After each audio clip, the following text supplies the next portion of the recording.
Oi, nós somos o grupo 1 e iremos apresentar o artigo sobre estudo de intervenção randomizado. Nele, iremos falar sobre a apresentação do tipo de estudo, problema de saúde, métodos, limitações e o resultado. O estudo de intervenção randomizado são aqueles estudos que o pesquisador manipula o fator da exposição, ou seja, provoca uma modificação intencional em algum aspecto do estado de saúde dos indivíduos, através da introdução de um esquema profilático ou terapêutico. Estudos de intervenção incluem os ensaios clínicos randomizados e os ensaios de campo e as intervenções comunitárias. O ensaio clínico randomizado é um experimento epidemiológico que tem o objetivo de estudar os efeitos de uma intervenção em particular. O termo randomizado diz respeito ao fator de que os grupos utilizados no experimento têm seus integrantes escolhidos de forma aleatória. A randomização é a alocação aleatória dos indivíduos aos grupos de comparação, geralmente realizada através de uma tabela de números aleatórios. Ela garante a comparabilidade dos grupos, onde todos os indivíduos têm a mesma probabilidade de estar no grupo exposto ao fator profilático ou terapêutico em teste ao grupo controle. Ela garante também a seleção não enviesada dos participantes, onde não há autosseleção nem interferência do investigador. O artigo escolhido foi a promoção da amamentação em localidades urbanas da região sul do Brasil. O aleitamento materno tem forte papel protetor contra a morbidade e mortalidade infantil, devido à sua influência em um grande número de doenças, principalmente as infecciosas. Portanto, o aleitamento materno é essencial para a sobrevivência de crianças pobres em países pouco desenvolvidos, que estão em riscos constantes de adoecerem devido à complexa associação de má nutrição, falta de saneamento, infecções frequentes e faltas de alimentação nutritiva. Em Pelotas, no estado do Rio Grande do Sul, a situação em relação à alimentação e saúde é causa de preocupação. Pesquisa realizada em 1982 e 1984 mostrou uma coeficiência de mortalidade infantil, o CMI, de 40 mil nascidos vivos, o que representava metade do índice para o país como um todo, que era de 70 mil. Entretanto, para famílias de baixa renda que viviam em favelas periurbanas, a CMI foi maior que 80 mil. A duração do aleitamento materno nessa população é muito baixa, sendo mais baixa entre as famílias de baixa renda do que as famílias de classes mais altas. As mortes infantis nesse grupo da população ocorreram muito precocemente, 90% delas nos primeiros 6 meses de vida. Além disso, 30% da mortalidade foi causada por doenças infecciosas preveníveis. Além disso, o aleitamento materno exclusivo é bastante raro devido à introdução precoce de chás nos primeiros dias de vida do bebê, por quase a totalidade das mães. Essa situação também é preocupante porque a alimentação do lactante com leite materno e chás, ou água, pode aumentar o risco de doenças diarreicas. Com o objetivo de melhorar os padrões de aleitamento materno entre lactantes de baixa renda, foi realizado estudos de intervenção randomizado, através de visitas domiciliares promovidas após o nascimento por profissionais da área da saúde previamente treinados. O objetivo do presente artigo é mostrar o impacto dessa intervenção nos padrões de amamentação e na introdução de leites artificiais, e descrever os problemas mais importantes relatados pelas mães para a comunidade da amamentação, o tipo de auxílio oferecido pelas visitadoras e as causas de desmame. Foram usados 5 métodos nessa pesquisa. 1. Criação de critérios, onde a renda mensal da família tinha que ser menor que 2 salários mínimos, a permanência no hospital menor que 5 dias, o desejo da mãe de amamentar seu bebê, morar em área urbana, questionário sobre saúde, características socioeconômicas e demográficas. Segundo método, total de participantes, 900 mães, divididas aleatoriamente em grupos iguais de 450 cada, grupos de controle e de intervenção.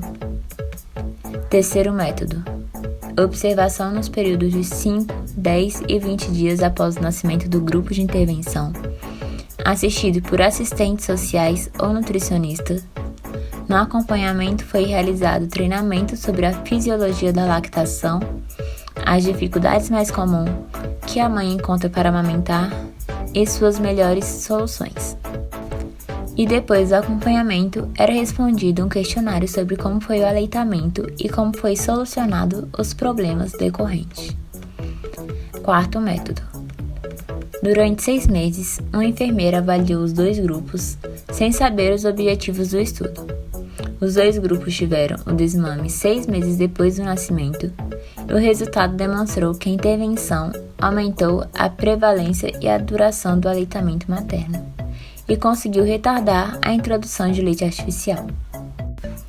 Quinto método: para descobrir as causas dos desmames, sistema de questões abertas e fechadas e caracterizando as causas do desmame de maneira análoga ao atestado de óbito, subjacente, intermediária e imediata.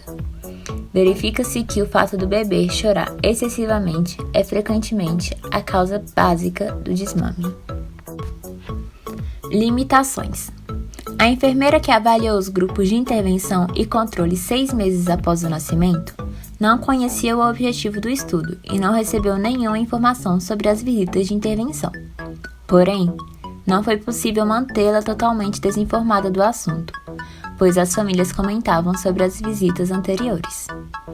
Das 450 mães e bebês sorteados inicialmente para o grupo de intervenção, 412, ou seja, 92%, receberam 3 visitas domiciliares. As perdas durante a avaliação foram de 6% no grupo de intervenção e 8% no grupo de controle. Mesmo havendo uma distribuição aleatória de participantes, o grupo de intervenção acabou por apresentar maior nível de escolaridade dos países. A intervenção não causou mudanças no tempo em que foi introduzido água, sucos de frutas, papas de frutas e de vegetais. Resultados: a proporção de perdas durante a avaliação foi maior no grupo de intervenção do que no grupo controle. Em relação às características da população estudada no grupo de intervenção, as que mais se destacam são alto nível de escolaridade dos pais, que se destaca positivamente, e alta proporção de morte prévia de um filho, que se destaca negativamente. No entanto, a taxa de morte prévia de um filho não é uma variante que influencia no tempo de aleitamento. O principal impacto do estudo foi que a intervenção aumentou a prevalência e a duração do aleitamento, fato que se comprova pelo número de crianças com um mês de vida que ainda são amamentadas no grupo de intervenção ter sido maior do que as crianças da mesma idade que ainda são amamentadas no grupo controle, além da média de dias de amamentação ter sido maior no grupo de intervenção.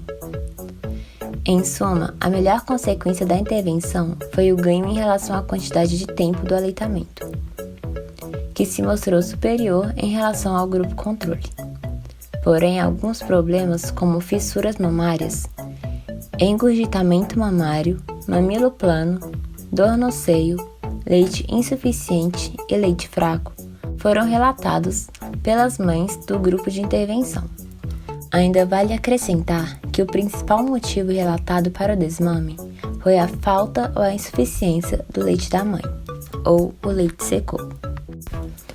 Discussão: entre os métodos para promover o aleitamento materno na comunidade, o que se mostrou mais efetivo, segundo o estudo, foram as visitas domiciliares pós-parto nos primeiros meses de vida da criança.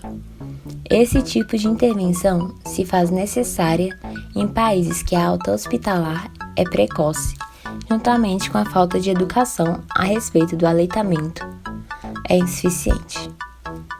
O estudo evidenciou principalmente a alta desinformação dos pais em relação à importância da amamentação para o desenvolvimento da criança. Diante disso, a solução proposta é o aumento da divulgação das informações para os pais nos primeiros meses de vida, além de recomendações clínicas que devem ser fornecidas para os profissionais de saúde.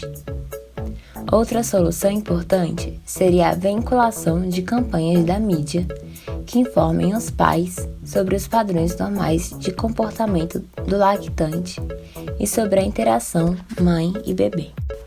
Então foi isso. Obrigada pela atenção e bons estudos!